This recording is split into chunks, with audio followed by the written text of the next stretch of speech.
Hello বন্ধুরা, এটা আমার ফার্স্ট মোটো ব্লগিং ভিডিও যেটা আমি চালু করেছি, তোমরা দেখতেই পাচ্ছ। এবং আমার এই প্রথম মোটো ব্লগিং ভিডিওটা শুরু হচ্ছে কলকাতা টু দীঘা ট্রিপে। স্ক্রিনে তোমরা দেখতেই পাচ্ছ আমার চ্যানেলের নাম, তো অবশ্যই লাইক করে দিও আর সাবস্ক্রাইব বাটনটা প্রেস করে দিও।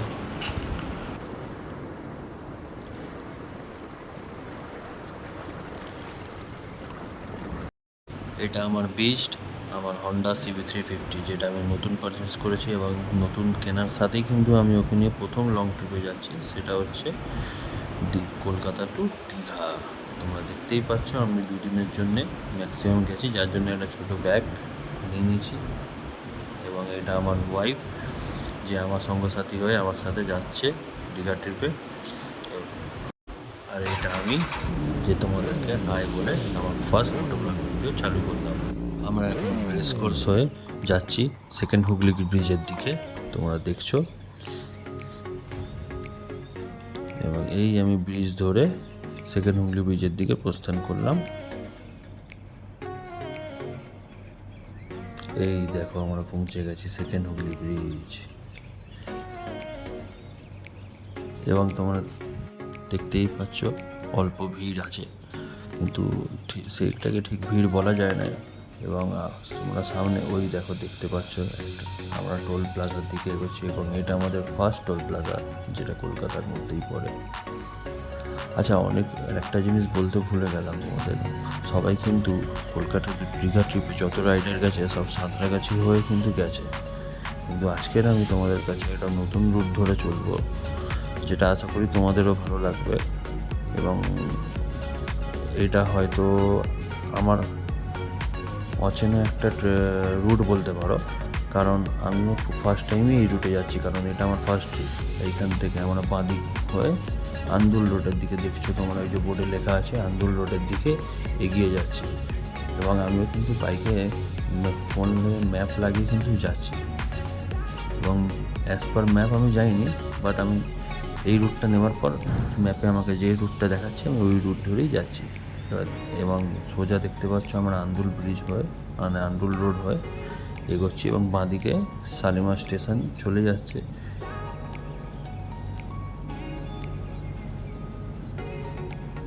ওই দেখো, এবং আমরা আস্তে আস্তে আস্তে সোজা এগিয়ে গেলাম। এই বাঁদিক যদি যাবো আমরা শালিমার স্টেশনের দিকে, এবং আমরা যাচ্ছি সোজা আন্দুল রোড হয়ে।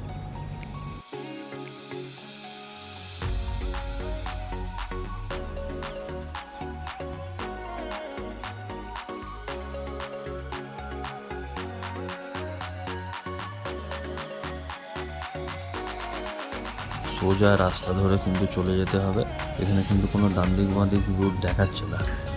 খুব একটা ভিড়ও নেই, তোমরা দেখছো দু একটা হয়তো সব ভোরবেলা বলে একটা দুটো লরি পাস করছে, বাট ফাঁকা রাস্তার মধ্যে কিন্তু সন করে পুরো গাড়িটা এগিয়ে যাচ্ছে। এবং আমরা ধীরে ধীরে আস্তে আস্তে কিন্তু আমাদের গন্তব্য দীঘার দিকে এগিয়ে চলছি।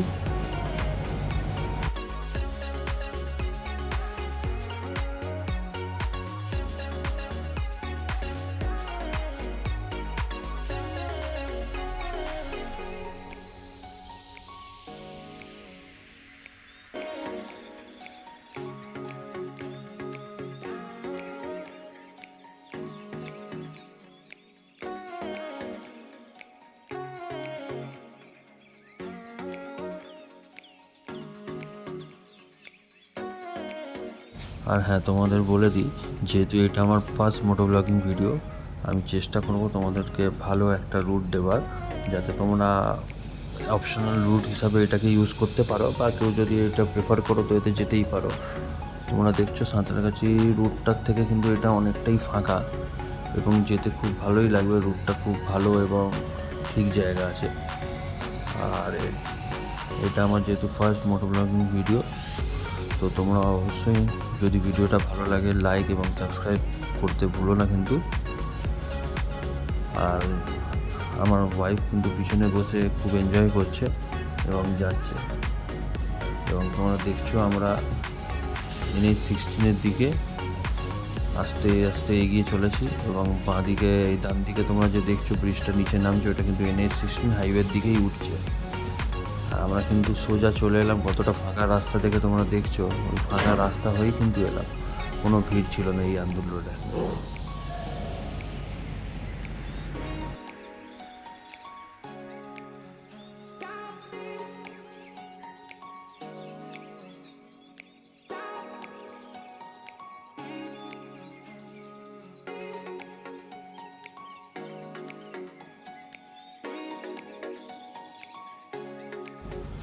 এই দেখো আমরা চলে এলাম NH-16 হাইওয়েতে, যেটা আর কি দীঘার রুটই বলতে পারো তোমরা, এবং যত রাইডাররাই কিন্তু এই রুট ধরেই যায়। এটা হচ্ছে মেন বেস রুট, যেটা ঘুরে সবাই কিন্তু এতেই ওঠে, এবং এই রুটটা অনেকটাই ফাঁকা। এটা হচ্ছে আমাদের সেকেন্ড টোল প্লাজা, যেটা আমরা এক্ষুনি ক্রস করলাম, এবং আমরা ফাঁকা রাস্তা ধরে কিন্তু খুব গতিবেগে এগিয়ে যাচ্ছি। ওয়েদারটা কিন্তু খুবই ভালো, অতটাও খারাপ না, বাট মাঝে মধ্যে রোদ আর উঠছে বলে একটু গরমটা লাগছে ঠিকই, বাট এত সুন্দর রাস্তার মধ্যে বাইক চালিয়ে কিন্তু ওইটুকু জিনিস এড়িয়েই যাওয়া যায়। আচ্ছা, আমি যে সময় দীঘা যাচ্ছি মনে হচ্ছে না যে আর কোনো রাইডাররা বলো এই রুটে কিন্তু দীঘা যাচ্ছে বলে, কারণ আমি এতগুলো পথটা এগিয়ে এলাম, একটা কিন্তু রাইডার আমি দেখতে পারলাম যে দীঘার রুটের দিকে এগোচ্ছে বলে। তোমরা দেখতেই পাচ্ছ বাঁদিকে কিন্তু অনেক বড় বড় ফ্যাক্টরি আছে, আর আমরা কিন্তু হাইওয়ে ধরে এগিয়ে যাচ্ছি নিজের দীঘা গন্তব্যের দিকে। আচ্ছা, তোমরা যদি কিন্তু নতুন বাইক কিনতে চাও, তোমরা অবশ্যই কিন্তু আরির জায়গায় আমি বলবো তোমরা হন্ডা CB350 যেটা আমার আছে ওটা নিতে পারো। খুবই ভালো, স্মুথ, এবং পোস্টারটাও খুবই ভালো রাইডিংয়ের জন্য।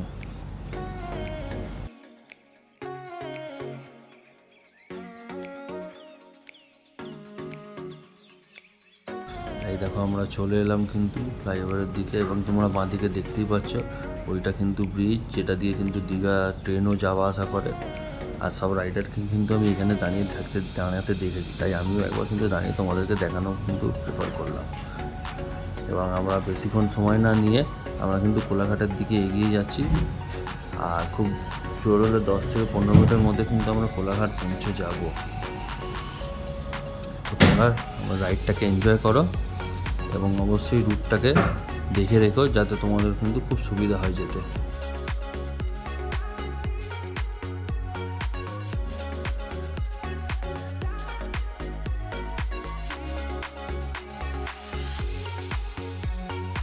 আর মোস্ট ইম্পর্ট্যান্ট থিং কী জানো, একটা বাইক রাইডে কিন্তু যেতে গেলে সর্বপ্রথম কিন্তু তোমাকে তোমার ডকুমেন্টসটা ঠিক রাখতে হবে।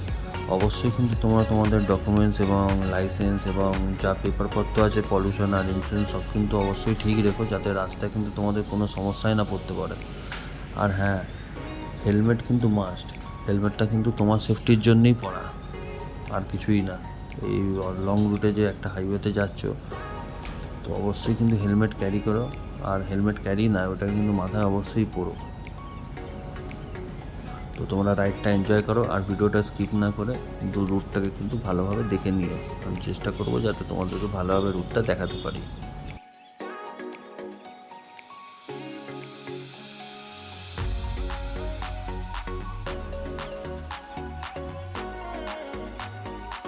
সামনে দেখতে পাচ্ছি একটা কিন্তু গাড়ি ব্রেকডাউন হয়ে গেছে, যার কারণে ও কিন্তু ওখানে চাকাটা ঠিক করছে।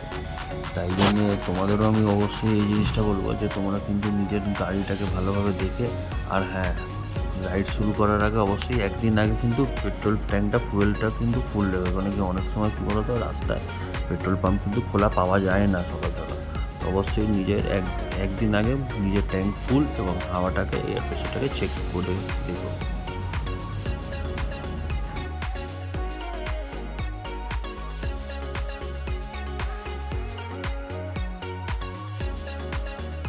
তোমরা দেখতেই পাচ্ছ বাঁদিকে কিন্তু অনেকগুলো হোটেল আছে, এবং আমরা কোলাঘাটের দিকে এগিয়ে এসেছি। খুব চারিদিকে কিন্তু হোটেল, খাওয়া দাওয়ার জন্য। এই দেখতে পাচ্ছ তোমরা কিন্তু ডান দিকে শেরি পাঞ্জাব, এবং আমরা ঠিক অল্পখানি এগিয়ে শেরি পাঞ্জাবের অপোজিটে কিন্তু এবার দাঁড়াবো, যাতে আমরা একটু রেস্ট করে ওয়াশরুম ইউজ করে এবং টিফিন করতে পারি, কারণ অনেকটাই জার্নি তো হয়ে গেল। তোমরা ভিডিওতে দেখতেই পাচ্ছ কতটা লং জার্নি শুরু করেছিলাম, এবং আমরা ভোর 6টায় বেরিয়েছি। এখন বাজে ঘড়িতে প্রায় 7:30, প্রায় 1.5 ঘন্টা জার্নি করে আমরা কোলাঘাট অবধি এসেছি। এবং আমরা কোলাঘাটে দাঁড়িয়ে এবার একটু টিফিন করব। আর চলো তোমরা দেখতেই থাকো, আমি আস্তে করে ফ্রেশ হয়ে নেবো এবার একটু পরেই।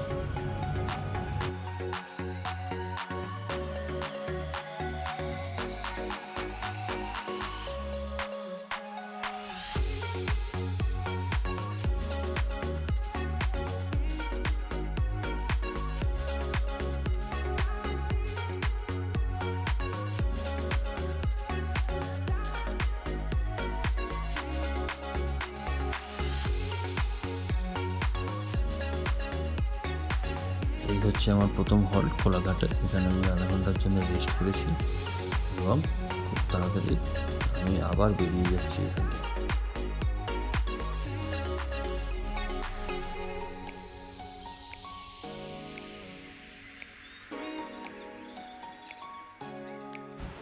ওই সামনে দেখতে পাচ্ছ তোমরা গোলচক্করটা, ওই গোলচক্কর দিয়ে আমরা পুরো ইউটার্ন নেব।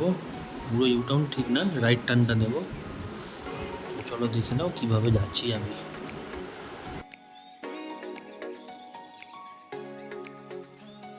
যারা যারা নতুন আছো তাদের বলে দিই, এই গোল চক্করটার যে রাস্তাটা, এই রাস্তাটার নাম কিন্তু নন্দকুমার। তোমরা লেখা আছে দেখতেই পাচ্ছ। আর যারা যারা পুরনো আছো তাদের কথা বলার কিছু নেই, তারা অবশ্যই এই জায়গাটা চিনে থাকবে।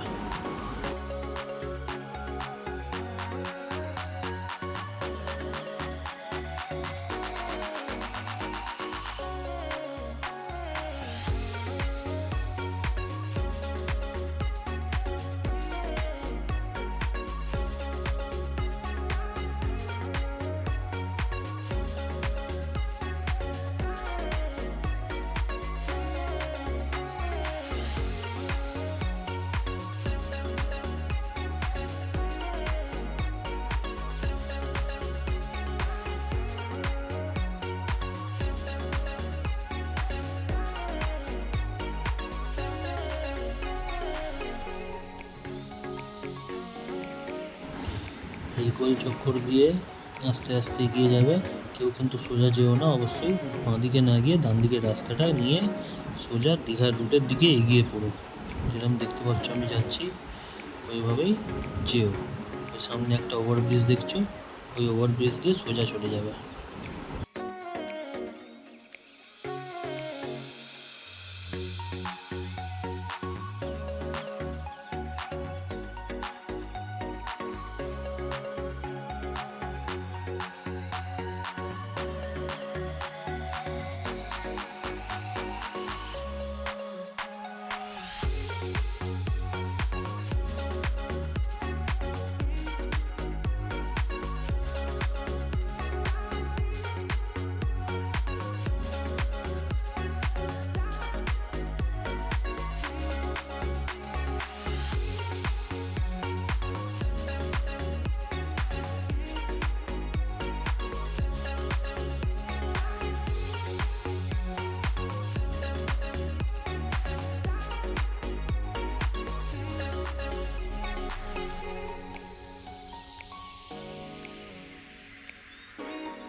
দীঘাতে যাওয়ার জন্য কিন্তু কোনো খুব একটা ডান দিক বাঁ দিক ব্যাপার নেই।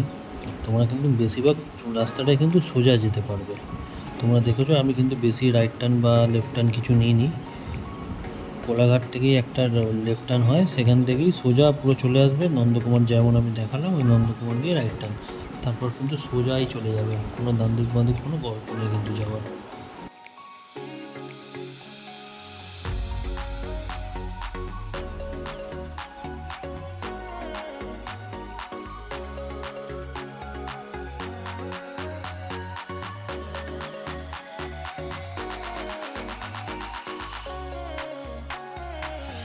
একটা ছোট গ্রাম মতো পড়ে, যেটা পেরিয়ে আমাদের কিন্তু দীঘার দিকে এগিয়ে যেতে হয়।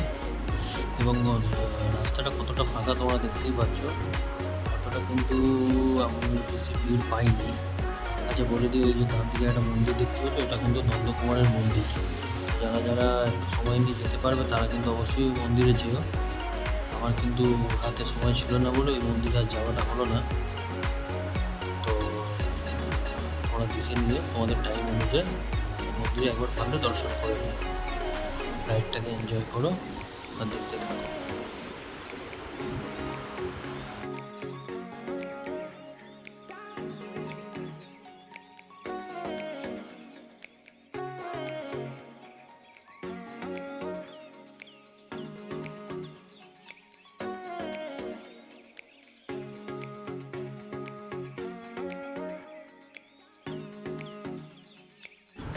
কত সুন্দর তোমরা দেখতে পাচ্ছ, চারিদিকে একেবারে গাছপালায় ভর্তি। মানে এত সুন্দর একটা দৃশ্যের মধ্যে যদি গাড়ি চালিয়ে মানে বাইক চালিয়ে যদি যেতে পারো কিন্তু অবশ্যই ভালো লাগবে, মন্দ কিন্তু লাগবে না। এতটা আমি কিন্তু ক্যান্টিনে বলতে পারবো তোমাদের কাছে। আমি কিন্তু গতিবেগে এইদিকে দীঘার দৃশ্যের দিকে এগিয়ে যাচ্ছি। আমার হাতে কিন্তু অনেকটাই সময় ছিল, তাও আমি একটু তাড়াতাড়ি যাচ্ছি। আরেও আচ্ছা, এই দেখো তোমরা কিন্তু এখানে ডাব দেখতেই পাচ্ছ। এখানে বিভিন্ন রকমের ডাবের দোকান আছে, তো আমি গাড়ি সাইড করে একটা ডাবের দোকানে দাঁড়িয়ে গেলাম এবং এই দোকান দিয়ে আমরা ডাব কিনে কিন্তু ডাব খাচ্ছি এবং ডাবটা ভীষণই ভালো ছিল। আর 50 টাকা করে কিন্তু ডাবের দাম নিয়েছে। এই ডাবটা কিন্তু অবশ্যই খেয়েও তোমরা, খুবই মিষ্টি এবং জল কিন্তু অনেক। আর এই ছেলেটির কাছে একটু খেয়েও, একটা গরিব ছেলে যে কিন্তু নিজের পরিবারকে চালানোর জন্য এই ডাবের ব্যবসাটা করছে। তো অবশ্যই তোমরা দীঘার পথে যাওয়ার সময় কিন্তু এর কাছ দিয়ে ডাব খেতে কিন্তু ভুলো না।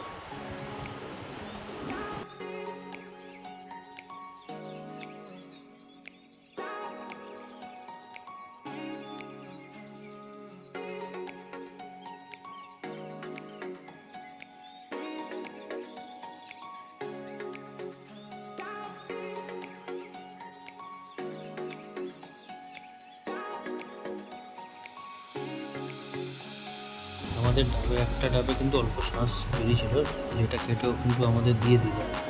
এবং কিন্তু এই ছেলেটির মা মানে কাকিমা কিন্তু আমার ওয়াইফকে একটা ওনাদের গাছ দিয়ে জবার ফুল ভেঙে দিল। ওই জবার ফুল দেখে কতটা খুশি হচ্ছে আমার ওয়াইফ তোমরা দেখেই নিচ্ছ ব্লগে, বলার কিছু নেই। এবং সুন্দর সরসর করে কিন্তু ওই মাড়িটাকে খাচ্ছে। দেখো এতটাই গরম পড়েছিল যে কিছু বলার নেই, কিন্তু ওটাকে খুব আনন্দ পেয়েছে। এই আনন্দের সাথেই কিন্তু দীঘার এতে যাওয়া খুবই ভালো লাগে। আর কিন্তু আমার ওয়াইফ কিন্তু এতটাই আনন্দে ছিল, তোমরা দেখতেই পাচ্ছ। ও কিন্তু সেলফি স্টিক নিয়ে মানে ব্লগটা কন্টিনিউ করতে গেছে। আর আমি তোমাদের বলে দিই, কিন্তু এতটাই আনন্দ হয়ে আছে, মানে ও নিজেও জানে না যে কতটাই আনন্দ হয়ে আছে। এবং ও দীঘায় যাওয়ার জন্য এতটাই খুশি ছিল। আর ওরই জন্যই কিন্তু এই দীঘায় আসা দুদিনের ট্রিপের জন্য। আর তোমরা দেখছো কতটা আনন্দ করে আমরা কিন্তু যাচ্ছি। তোমরা অবশ্যই কিন্তু আনন্দ করতে করতে দীঘা যেও। আর হ্যাঁ, আর একটা কথা বলি, এরকম কিন্তু তোমরা চেষ্টা করো না, পারলে একটু আমার রাস্তাটা ফাঁকা ছিল বলে আমি ওরকম দেখেছি। আর তোমরা কিন্তু ওরমভাবে কিন্তু ব্লগ করতে যেও না আবার। তো রাইডটাকে এনজয় করো। সামনে তোমরা দেখতেই পাচ্ছ দীঘা গেট, এবং এখানে দাঁড়িয়ে আমি একটা শট নিলাম তোমাদের জন্য। আর এই আমি দীঘা গেট দিয়ে কিন্তু দীঘার দিকে প্রস্থান করছি। এবং তোমরা দেখতে পাচ্ছ এরই জন্য কিন্তু এত কষ্ট করে কলকাতা দিয়ে দীঘায় আসা। আর অবশ্যই তোমাদেরকে দেখানোর জন্য কিন্তু এই ব্লগটা বানানো। আর আমি চেষ্টা করছি তোমাদেরকে ভালো ভালো ব্লগ দেখাবো। বাট এই ব্লগটা যদি তোমরা ভালোবাসা সেরকম লাইক আর সাবস্ক্রাইব দেবে, তো অবশ্যই আমি আগে গিয়ে কন্টিনিউ করবো আরও অনেকগুলো ব্লগ। এই দেখো এবার চলে এসেছি আমি কিন্তু দীঘা প্রাঙ্গণে। তোমরা একবার দেখেই নাও কতটা কিন্তু এখানে সমুদ্র মানে সৈকতটা দেখা যাচ্ছে চারিদিকে। এবং আমার ওয়াইফ একেবারে আনন্দে কী বলবো, লুচির মতো কিন্তু একেবারে ফুলে উঠেছে। এবং এই জায়গাটা কিন্তু খুবই ভালোভাবে একটা জায়গা বানিয়েছে, তোমরা দেখছোই। চারিদিকে কিন্তু লোকারণ্য একদম, মানে লোকেরা একেবারে সমুদ্রের ঢেউয়ের পিছনে যেন মনে হচ্ছে ছুটে যাচ্ছে। এবং তোমরা দেখো কতটা সুন্দর কিন্তু এই দৃশ্যটা যদি তোমরা নাই বা দেখলে তাহলে আর মজা কী। এটা হোটেল A+, যেটা ওল্ড দীঘা ব্যারিস্টার কলোনিতে কিন্তু অবস্থিত আছে। তোমরা অবশ্যই কিন্তু এখানে ভিজিট করো। হোটেলটা খুবই ভালো এবং খুবই সুস্বাদু খাবার তৈরি করে। তো তোমরা যদি কোনো সময় ওল্ড দীঘা যাও এখানে কিন্তু অবশ্যই এসো। চলো, এবার অনেকটাই টায়ার্ড হয়ে গেছি, এই বাইক পার্ক করে দিয়েছি এখানেই। এবার আমি উপরে গিয়ে রুমের চাবিটা নিয়ে ফ্রেশ হব। তো এখানেই আমি ব্লগটাকে শেষ করলাম। Tata, bye bye.